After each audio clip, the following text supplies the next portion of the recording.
Whether a study session works out or not is usually decided before you learn a single word. It's decided in the 2 minutes before you sit down. Get those 2 minutes right and everything else gets easier. Get them wrong and even an hour of good intentions slips through your fingers. So in the next few minutes, I'm going to show you the 4 small things I do before every session of language learning. The 2 minutes of preparation that decide whether or not the next hour actually counts. None of them take long and most of them you can do the night before. If you're new here, I'm Mark and I run Coffee Break Languages. I've spent the best part of 20 years helping people learn a language and have made just about every mistake going with my own language learning along the way. This channel is all about how to do it right. Okay, have you got your coffee poured? Let's get into it. Now, before we get to the 4 things, let me describe 4 ways people usually sit down to study, and I wonder if you recognise yourself in any of them. There's the optimist. You promise yourself a whole hour. And because an hour feels like a lot, you keep putting it off and that hour never happens. Then there's the forager. You do sit down full of good intentions and then you spend the first 10 minutes hunting for your notebook or looking for the right podcast or working out where you got to last time. By the time you're actually ready to start learning, you're already half out of the mood. Then there's the wanderer. You open the book with no particular aim. You drift from one thing to another and finish with a vague feeling that you did something but you couldn't quite say what. And then there's the perfectionist, waiting for the perfect moment, the clear evening, the tidy desk, the right frame of mind, which of course never arrives. Do any of these sound like you? Be honest and let me know in the comments. I've been all 4 of them. They all have one thing in common. The problem isn't willpower, and it usually isn't even time. It's friction. And you remove friction with a couple of minutes of preparation. So here are the 4 things. The first is to be realistic about time. Don't sit down promising yourself an hour that you haven't got. If you've only got 10 minutes, plan for 10 minutes. 10 focus minutes you'll actually take are worth far more than an hour that you keep putting off.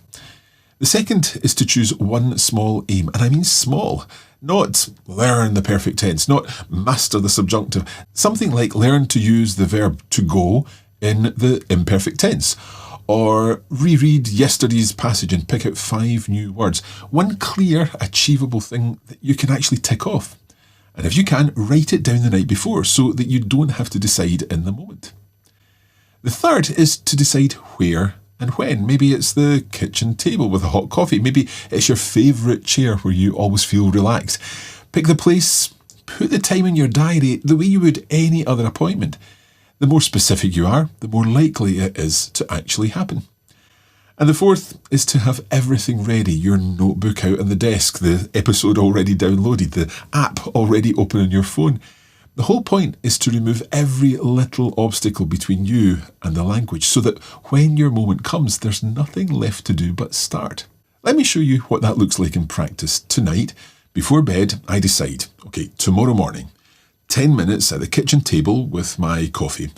And my aim is to talk about what I did at the weekend in a past tense. Just 3 sentences. So I write that one line down in my notebook and I leave the notebook open on the table and I download the podcast episode that I'm going to use to help me. That's it. That's the 2 minutes of preparation. Tomorrow morning, I sit down and there's no deciding, no hunting, no warming up. I just start. And because I've made it so easy to start, I actually do it. I actually think about this a bit like packing for a trip. Anyone who knows me, especially my family, will tell you I am terrible at packing.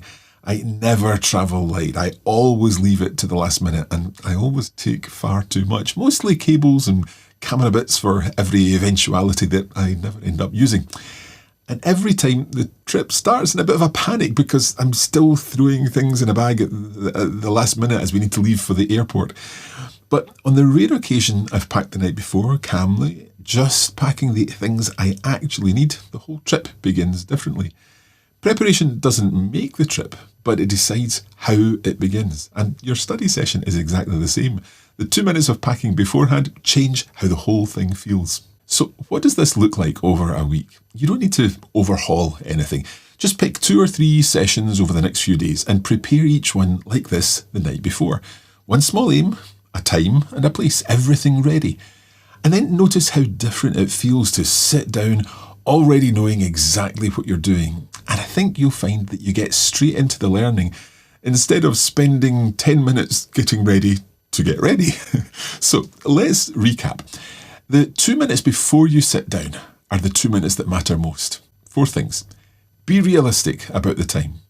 Choose one small aim. Decide where and when, and have everything ready. Do those, and you'll turn a vague hour you'll probably skip into 10 focused minutes that you'll actually take.